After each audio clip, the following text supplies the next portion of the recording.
नमस्कार। आज हम कानून की दुनिया में एक काफ़ी दिलचस्प विषय पर बात कर रहे हैं। ये जुड़ा है संपत्ति चिन्हों से जुड़े अपराधों से। हमारे सामने हैं संपत्ति चिन्हों से संबंधित अपराधों की संहिता के कुछ, आप कह सकते हैं, ज़रूरी हिस्से।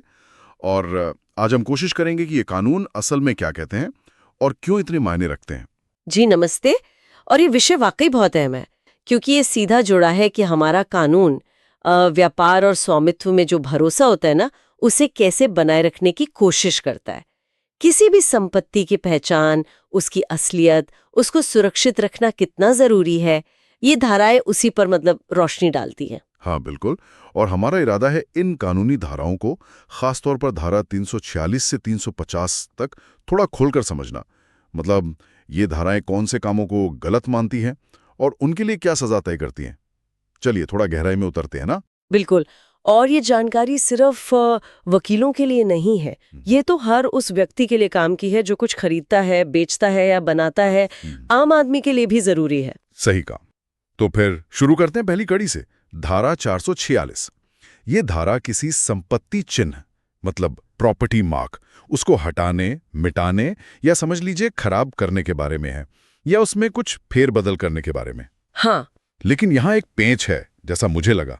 ऐसा करने वाले का इरादा नुकसान पहुंचाने का होना चाहिए। ये जरूरी है। बिल्कुल सही पकड़ा आपने। या कम से कम उसे ये पता हो कि भाई मेरे इस काम से किसी को नुकसान हो सकता है। सिर्फ गलती से अगर कोई निशान मिट गया तो वो इसमें नहीं आएगा। अच्छा। यही इरादा या नुकसान की जानकारी इस धारा का, आप कह सकते हैं, मूल तत्व है। अगर कोई जानबूझकर किसी प्रॉपर्टी मार्क के साथ छेड़छाड़ करता है जिससे किसी और को हानि पहुंचे, तो उसे सजा हो सकती है। और सजा क्या है इसकी? 1 साल तक की कैद या जुर्माना या फिर दोनों। ठीक है। तो संपत्ति चिन्ह मतलब वो निशान जो बताता है कि कोई चीज किसकी है या किसने बनाई है ना? जी हाँ, बिल्कुल। जैसे कोई ब्रांड का लोगो हो गया या जमीन की हद बताने वाला पत्थर। सोचिए, अगर इन निशानों को आसानी से बदला या मिटाया जा सके तो कितना कंफ्यूजन हो जाएगा, कितने झगड़े होंगे। हाँ, बात तो सही है। ये सिर्फ निशान मिटाने की बात नहीं हुई। फिर ये तो उस भरोसे को तोड़ने की बात है जो वो निशान देता है, एक तरह से पहचान मिटाने जैसा। बिल्कुल। कानून का मकसद ही यही है कि प्रॉपर्टी की पहचान साफ रहे, सुरक्षित रहे। अच्छा, तो अगर निशान को नुकसान पहुंचाना एक अपराध है, तो फिर नकली निशान बनाना वो तो और भी गंभीर होगा शायद। हाँ, बहुत अच्छा पॉइंट उठाया आपने। और यहीं से हम शायद अगली धारा पर आते हैं, धारा 347। ये नकली संपत्ति चिन्ह बनाने, यानी जिसे कानूनी भाषा में कूटकरण या काउंटरफिटिंग कहते हैं, उससे जुड़ी है। कूटकरण, काउंटरफिटिंग, ठीक है। इसके भी 2 हिस्से हैं जैसा मुझे दिख रहा है। पहला हिस्सा क्या कहता है? हाँ, इसके 2 भाग हैं।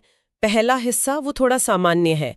वो कहता है कि अगर कोई व्यक्ति किसी भी दूसरे व्यक्ति या संस्था द्वारा इस्तेमाल किए जाने वाले संपत्ति चिन्ह का नकली बनाता है, मतलब उसकी कॉपी तैयार करता है, तो उसे 2 साल तक की कैद या जुर्माना या दोनों की सजा हो सकती है। ये किसी प्राइवेट ब्रांड, कंपनी के लोगो या ऐसे किसी भी निशान पर लागू होता है जो किसी की पहचान बताए। ठीक है, तो ये सीधे सीधे नकल करने वालों पर निशाना साधता है। लेकिन इसका दूसरा हिस्सा वो मुझे थोड़ा ज्यादा गंभीर लग रहा है। इसमें लोक सेवक यानी पब्लिक सर्वेंट्स के इस्तेमाल वाले चिन्हों की बात है, या ऐसे निशान जो किसी चीज की क्वालिटी या वो कहाँ बनी, कब बनी, या उसे कोई सरकारी मंजूरी मिली है या नहीं, ये सब बताते हैं। हाँ, इनका नकली बनाना या नकली जानते हुए भी असली की तरह इस्तेमाल करना, ये तो बहुत सीरियस हुआ। जी हाँ, और यहीं पे कानून अपनी सख्ती निखाता है। ऐसे मामलों में सजा है 3 साल तक की कैद और जुर्माना। और या नहीं, और हाँ, और ध्यान दीजिए, यहाँ या नहीं है, और है। मतलब जेल के साथ जुर्माना लगना तय है, कंपल्सरी है। अच्छा, ये और वाली बात तो काफी अहम है। बिल्कुल। ऐसा इसलिए है क्योंकि ये सिर्फ किसी व्यक्ति या कंपनी को धोखा देना नहीं है, ये सरकारी व्यवस्था और जनता के विश्वास पर, आप कह सकते हैं, सीधा हमला है। हाँ, ये बात तो है। जैसे मान लीजिए ISI मार्क है या हॉलमार्क है सोने पर, अगर ये ही नकली बनने लगे तो फिर तो पूरी क्वालिटी कंट्रोल व्यवस्था ही गड़बड़ा जाएगी। बिल्कुल। ये निशान एक तरह की गारंटी होते हैं। इनका नकली होना मतलब पूरे सिस्टम से खिलवाड़ करना है। इसीलिए सजा ज्यादा सख्त रखी गई है। ये सिर्फ पैसों का नुकसान नहीं है, ये सार्वजनिक सुरक्षा और व्यवस्था से जुड़ा मामला बन जाता है। समझ गया। तो पहले निशान को नुकसान पहुंचाना, वो हुई धारा 346। फिर नकली निशान बनाना, वो 347 हो गई। अब इसके बाद अगला कदम क्या हो सकता है? शायद वो औजार जिनसे ये नकली निशान बनते हैं? आप बिल्कुल सही दिशा में सोच रहे हैं। धारा 348 इसी पर फोकस करती है। ये कहती है कि अगर कोई व्यक्ति नकली संपत्ति चिन्ह बनाने के इरादे से कोई डाय, प्लेट या कोई और औजार बनाता है या अपने पास रखता है, तो ये भी एक अपराध है। अरे वाह! मतलब सिर्फ नकली निशान बनाना ही नहीं, बल्कि उसे बनाने की तैयारी करना, उसके लिए औजार रखना भी गुनाह है। जी हाँ, और इसमें एक और बात शामिल है। अगर कोई व्यक्ति किसी नकली संपत्ति चिन्ह को अपने पास इसलिए रखता है ताकि ये दिखा सके कि कोई सामान किसी ऐसे व्यक्ति का है जिसका वो असल में नहीं है, तो ये भी इसी धारा के तहत आता है। अच्छा। सजा इसके लिए भी वही है, 3 साल तक की कैद या जुर्माना या दोनों। ये दिलचस्प है क्योंकि कानून यहाँ अपराध होने से पहले ही उसकी तैयारी की स्टेज पर ही रोक लगा रहा है। प्लानिंग स्टेज पर ही। ये तो वाकई अपराध की जड़ पर चोट करने जैसा है। मतलब कानून सिर्फ नुकसान होने का इंतजार नहीं कर रहा, वो फ्रॉड की पूरी प्रक्रिया को ही रोकना चाहता शुरू से ही। बिल्कुल। औजार ही नहीं होंगे तो नकली निशान बनेंगे कैसे, है ना? हाँ, बिल्कुल।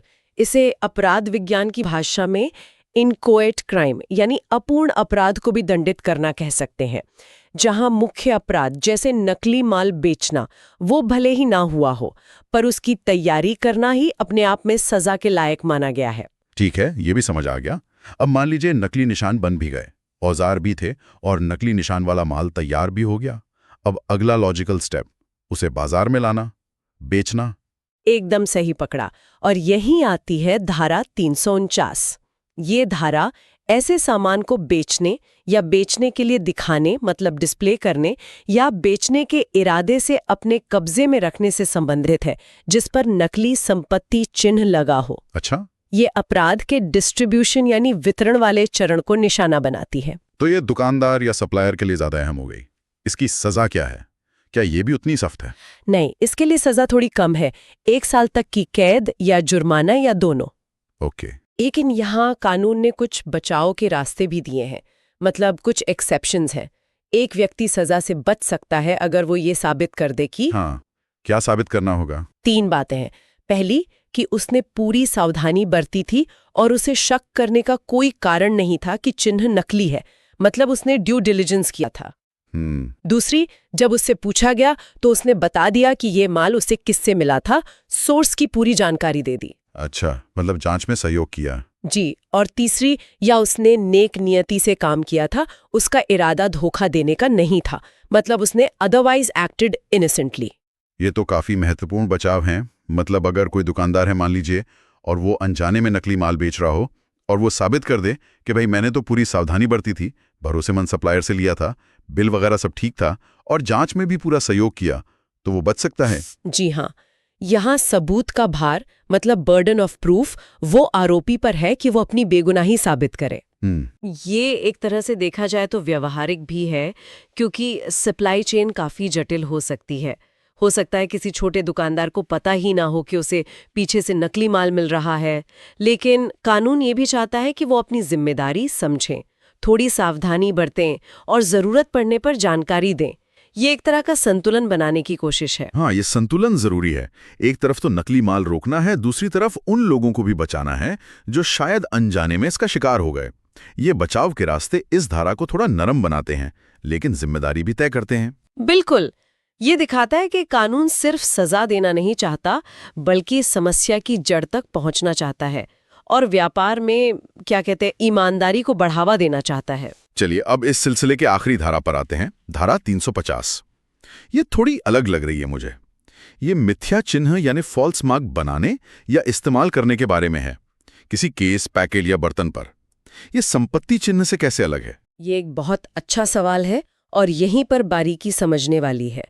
धारा 350 जो है वो किसी सामान के कंटेनर या पैकेजिंग या डिब्बे पर कोई ऐसा झूठा निशान बनाने की बात करती है जो इस तरह से बनाया गया हो कि किसी अधिकारी या आम व्यक्ति को लगे कि पहला, उस डिब्बे में वो सामान है जो असल में नहीं है। जैसे? कोई उदाहरण?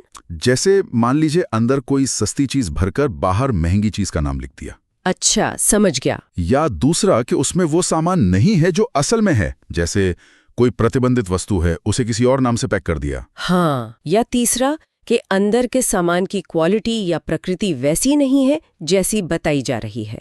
जैसे पैकेट पर शुद्ध घी लिखकर अंदर मिलावटी घी बेच रहे हैं। ओह, तो ये संपत्ति चिन्ह जो मालिक या बनाने वाले के बारे में बताता है, उससे ज्यादा पैकेजिंग पर लिखी जानकारी की सच्चाई के बारे में है कि अंदर सामान क्या है, कैसा है, कितना है, इस तरह की बातें। आप काफी हद तक सही समझ रही हैं।